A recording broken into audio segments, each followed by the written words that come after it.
Ethiopia is constructing a huge dam along Blue Nile, one of the tributaries of River Nile that flows to Egypt. So this dam is called Grand Ethiopia Renaissance Dam. This is a huge project, and once complete, this dam will be the largest in Africa and 7th in the world. The main objective of constructing this dam is to generate power, and it is expected that the HEP component, hydroelectric power component, will give Ethiopia 6.45 gigawatts of electricity. So this electricity will meet the local demands and also sell to the neighboring countries. Ethiopia is considered to be energy deficient country, given that only 30% of its population is covered by a national grid. So with this dam, it is expected that the country will be able to produce enough power for its urban and rural people. So this project is located in an area called Benashagul Gumuz, which is just between 30 and 40 kilometers east of Sudan. So the project was supposed to have started in 2011 and be completed in July 2017, but there has been some delays, and this project is only 80% complete by 2021.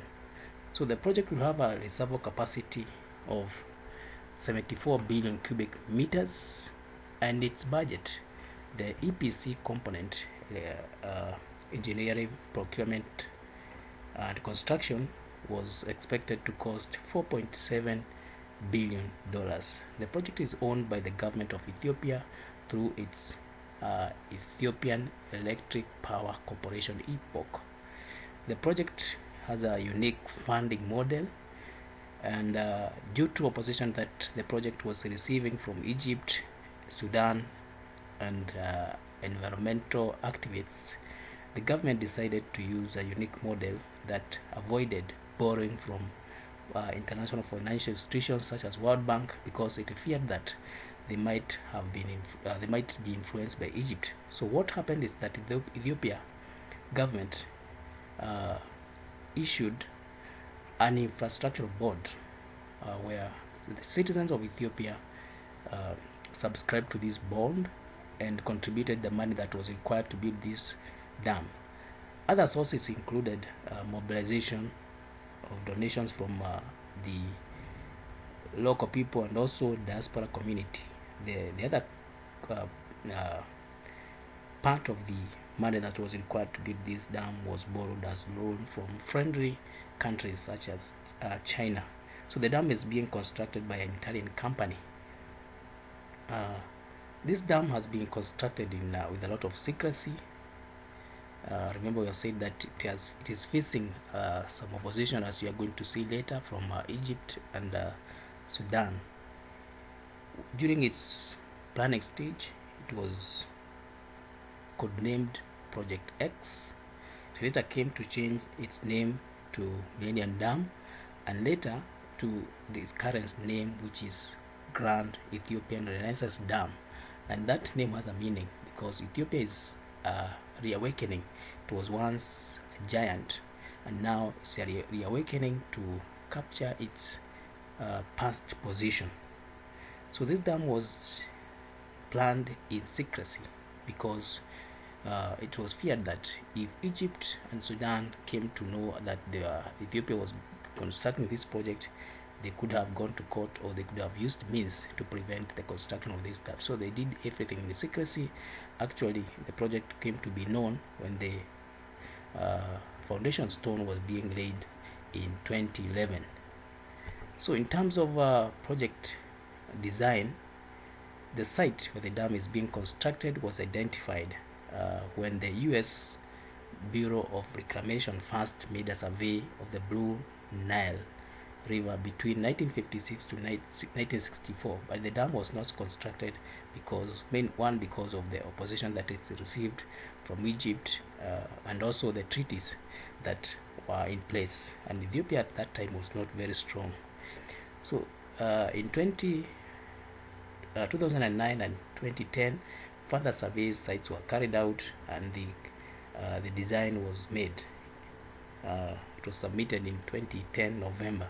So the government of Ethiopia, as we have said, kept the design phase of the project very secretive. Actually, it came to be known just 1 month before the foundation stone was laid. Project specification, there has been change of design severally, and this change of design has affected the electrical and storage parameters.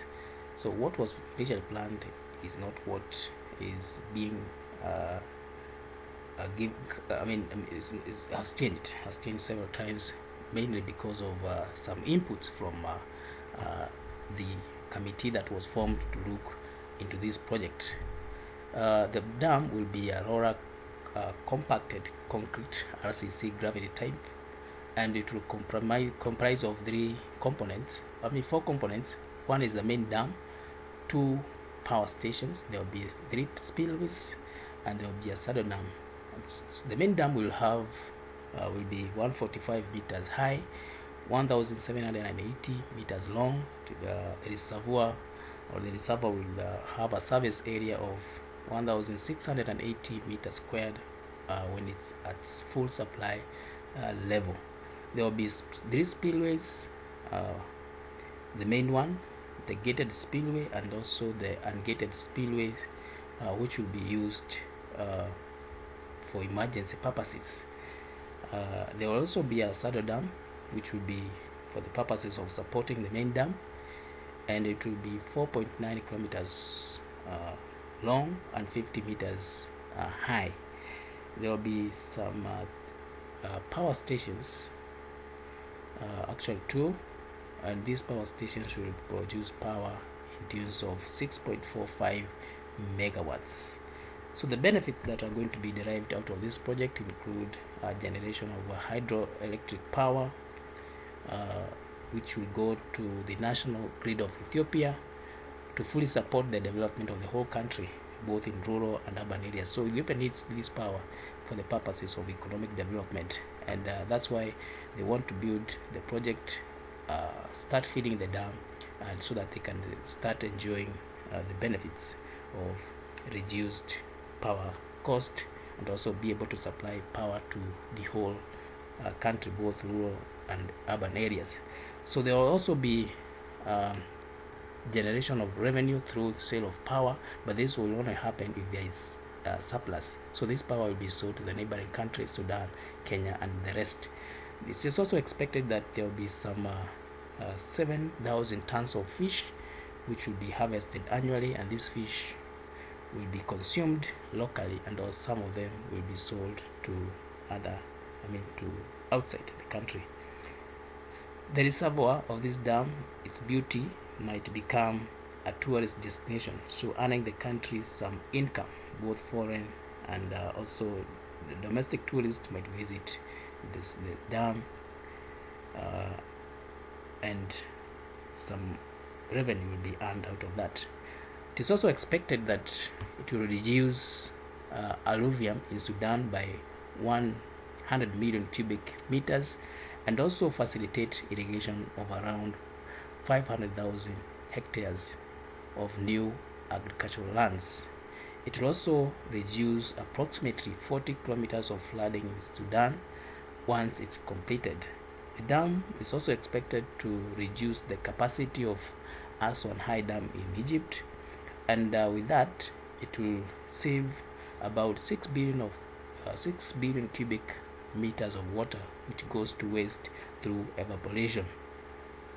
It will also serve as a bridge across the Blue Nile, which features a small number of bridges and a few pedestrian bridges. So there has been a lot of opposition, and this opposition is coming from different quarters, mainly Egypt and Sudan, 2 countries that depend on River Nile.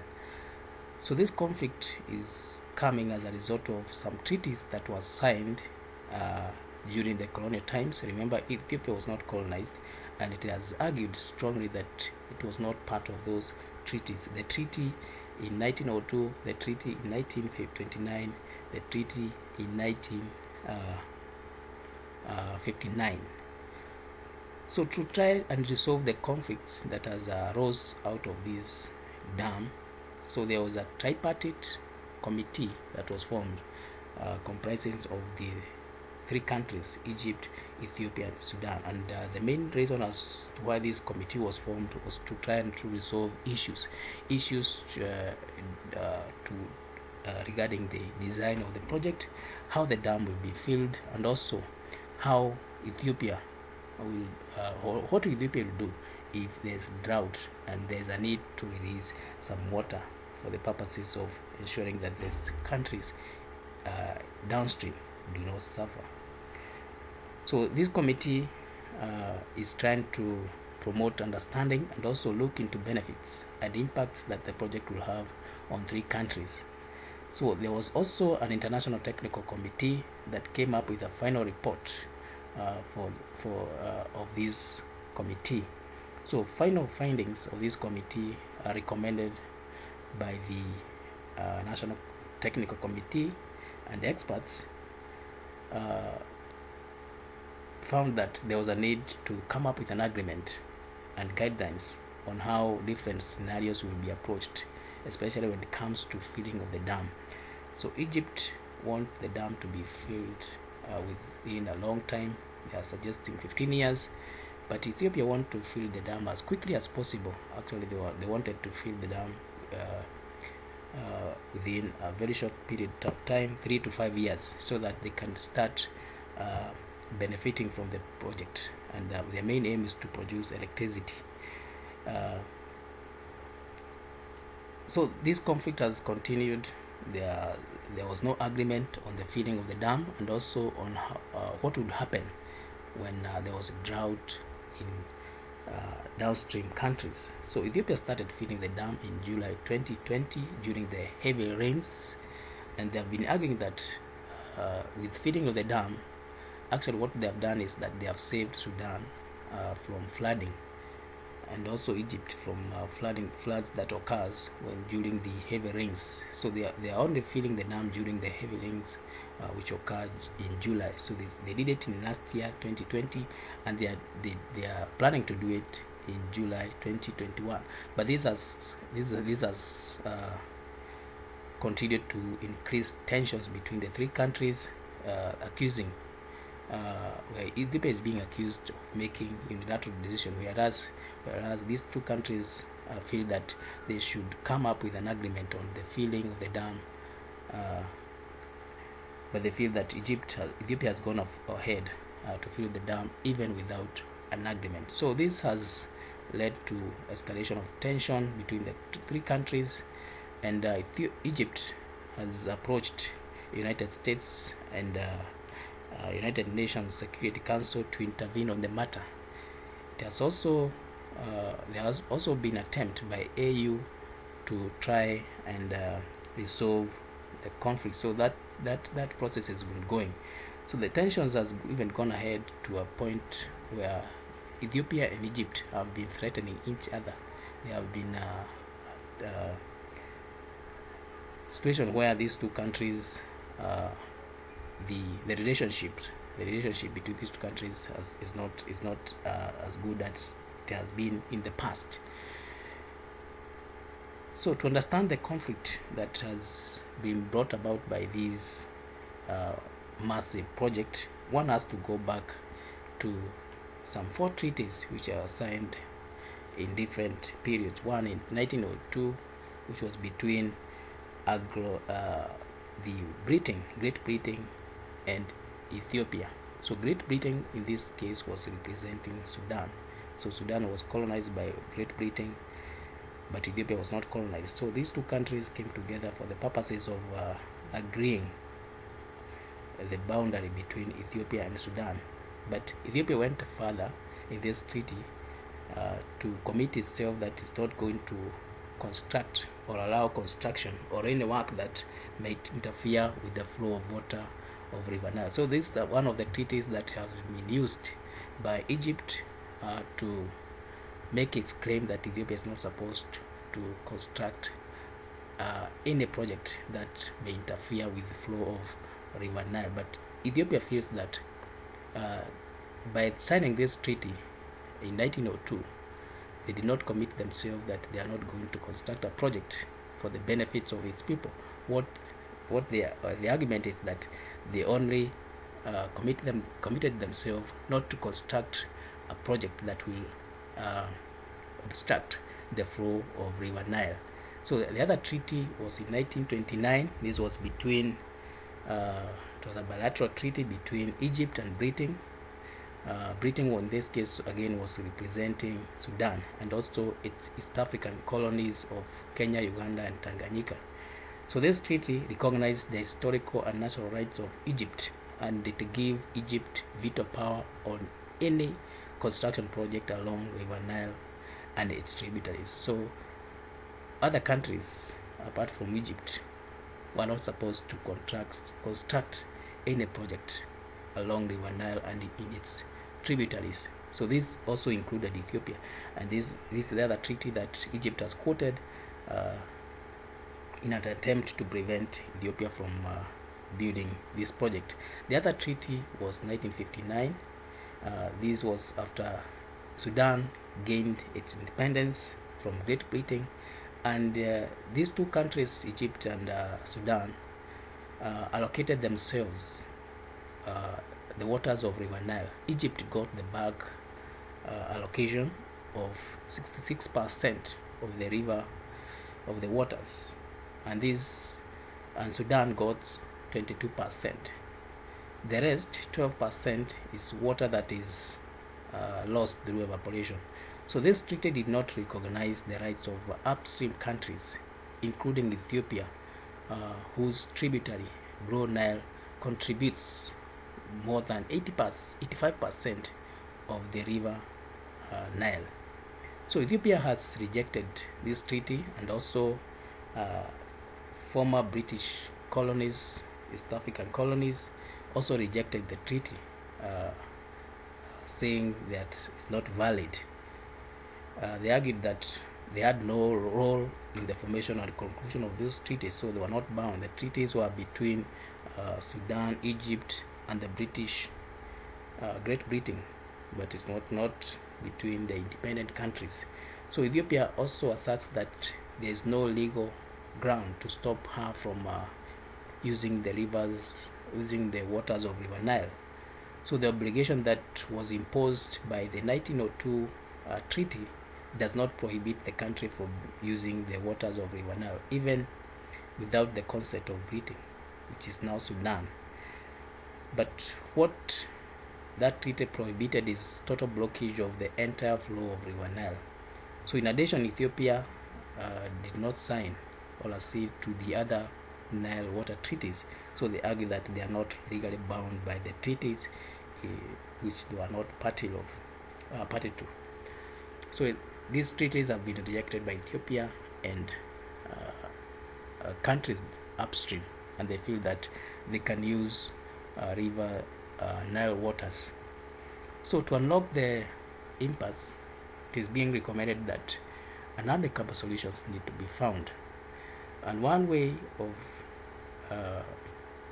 resolving this problem is removing the Nile treaties from this process of negotiation, and also the current legal instrument which should be used is the Nile Basin Cooperative Framework Agreement, the CFA.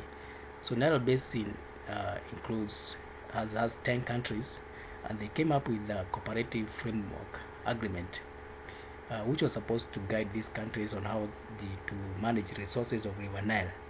But not all countries have signed this agreement. Egypt and Sudan have quoted some parts of that agreement that they are not comfortable with, and they have not signed. They have not signed. They have not ratified the treaty. But the other 8 countries have ratified, and they are bound by it. So it is being recommended that this should be the framework which should guide this project. The other guidance should be the DOP, Declaration of Principles, which was a negotiated document that had 10 points that was supposed to be used to manage the conflict that ensued. So the conflict is continuing. It has not been resolved yet, but there are some talks which are ongoing, and probably the issues, especially regarding the filling of the dam, and also how situations of drought will be managed and need to be resolved. So the project is now 80% complete, and the filling of the dam has started. The dam was first filled in July 2020 during the heavy rain seasons when the flooding occurs, and 2021 July they are expecting to fill it again. Power generation might start in 2023. Ethiopia want to do it as soon as possible so that it can serve its people with power. Remember, the main aim of building this project was to supply the country with power, to move from that situation where they are being regarded as energy deficient. So this is an example of a project that has generated a lot of heat, a project that has an impact, both positive and negative, and these impacts are huge. When it comes to positive impacts, the dam will provide electricity to the country, or the people of Ethiopia and the neighboring countries. It will also reduce flooding, which is a perennial problem in Sudan, and also due to its massive size and also the impact, it will have some environmental degradation, and also it's expected that people will be displaced for the purposes of allowing the construction of this dam. So this project is massive, and it will have an impact, both positive and negative, and it's kind of a project that it's built in a certain region but has an impact that cuts across a wide region. So in future videos we'll be looking at other aspects of this dam, how the conflict is being managed, and what other countries can learn from this project. So we'll be looking at other aspects of this dam in our future videos. So thank you.